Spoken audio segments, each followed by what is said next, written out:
they say a programmer is someone who cannot do the same thing twice. So the second time you write a program to do it.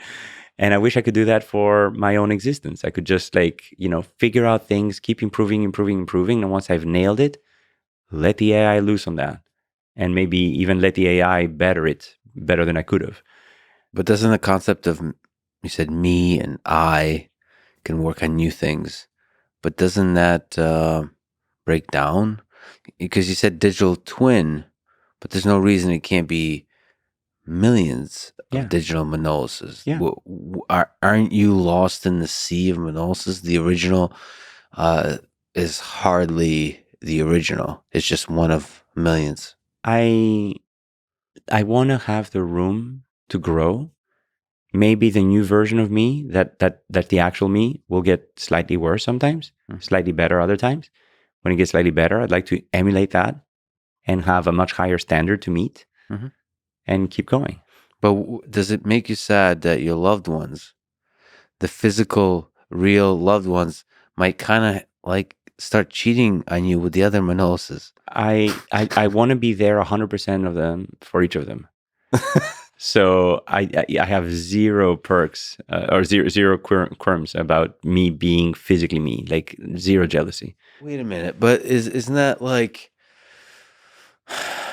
Don't we hold on to that? Isn't that why we're afraid of death? We don't want to lose this thing we have going on. Isn't that an ego death?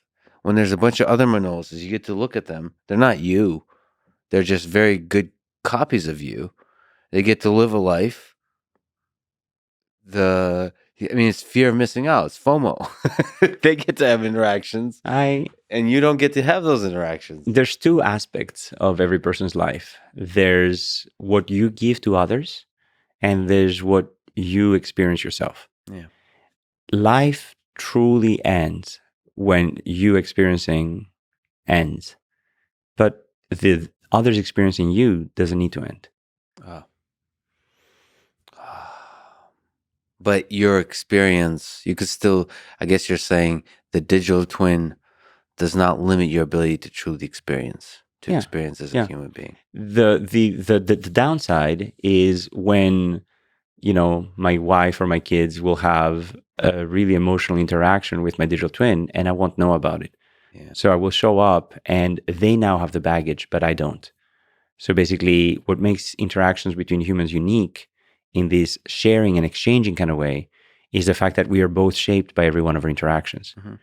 I think the model of the digital twin works for dissemination of knowledge, of advice, etc., where, I want to have wise people give me advice across history. I want to have chats with Gandhi, but Gandhi won't necessarily learn from me, but I will learn from him. So in a way, the dissemination and the democratization rather than the building of relationships. So the emotional aspect of it. So there should be an alert when the AI system is interacting with your loved ones. Exactly. And all of a sudden it starts getting like emotionally fulfilling, like a magical moment. There should be, okay, stop. AI system like freezes. There's an alert on your phone. You need to take over. Yeah. I take over, and then whoever I was speaking with, I can have the AI or like one of the AIs. This is such a tricky thing to get right. I mean, it's still. There's going to go wrong in so many interesting ways that we're going to have to learn as a society. Yeah. That in the process of trying to automate our tasks and having a digital twin, for me personally, if I could have a relatively good copy of myself, I would set it to start answering emails. But I would set it to start tweeting. I would like to replace it gets better. What if that one is actually way better than you? Yeah, exactly. Then you're like, well, I wouldn't want that because why? Because then I would never be able to live up to, like, what if the people that love me start loving that thing, and then I already fall short, but I would be falling short even more. So listen, I'm a professor. The stuff that I give to the world is the stuff that I teach, but much more importantly, number one, the stuff that I teach. Number two, the discoveries that we make in my research group, but much more importantly, the people that I train. Mm-hmm. They are now out there in the world teaching others. If you look at my own trainees, they are extraordinarily successful professors. So Anshul Kundaji at Stanford, Alex Stark at IMP in Vienna, Jason Ernst at UCLA, Andreas Penning at CMU. Each of them, I'm like, wow, they're better than I am. And I love that. So maybe your role will be to train better versions of yourself, and they will be your legacy. Not you doing everything, but you training much better version of Lex Fridman than you are. And then they go off to do their mission, which is in many ways what this mentorship model of academia does. But the legacy is ephemeral. It doesn't really live anywhere. The legacy, it's not like written somewhere. It just lives through them. But you can continue improving and you can continue making even better versions of you. Yeah, but they'll do better than me at creating new versions. It's awesome, but it's, there's a ego that says there's a value to an individual, and it feels like this process decreases the value of the individual, this meat bag, right? If there's good digital copies of people, then there's more flourishing of human thought and ideas and experiences, but there's less value to the individual human. I don't have any such limitations. I basically I don't have that feeling at all. Like, I remember one of our interviews, I was basically saying, the meaning of life you had asked me. And I was like, I came back and I was like, I felt useful today. And I was at my maximum. I was, like 100%. And I gave good ideas. And I was a good person. I was a good advisor. I was a good husband, a good father. That was a great day because I was useful.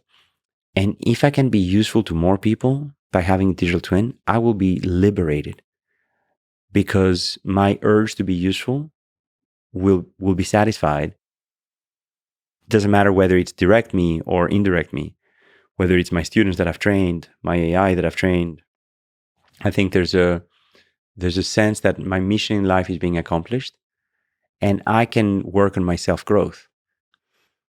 I mean, that's a very Zen state. That's why people love you. It's a Zen state you've achieved. But do you think most of humanity would be able to achieve that kind of thing? Is the people really hold on to the value of their own ego. That it's not just being useful. Being useful is nice as long as it builds up this reputation, and that meat bag is known as being useful, therefore it has more value. Right? People really don't want to let go of that ego thing. One of the books that I reprogrammed my brain with at night was called Ego is the Enemy. Ego is the enemy. Ego is the enemy. And basically being able to just let go. Like my advisor used to say, you can accomplish anything as long as you don't seek to get credit for it. That's beautiful to hear, especially from a person who's existing in academia. You're right. The legacy lives through the people you mentor. It's the actions, it's the outcome.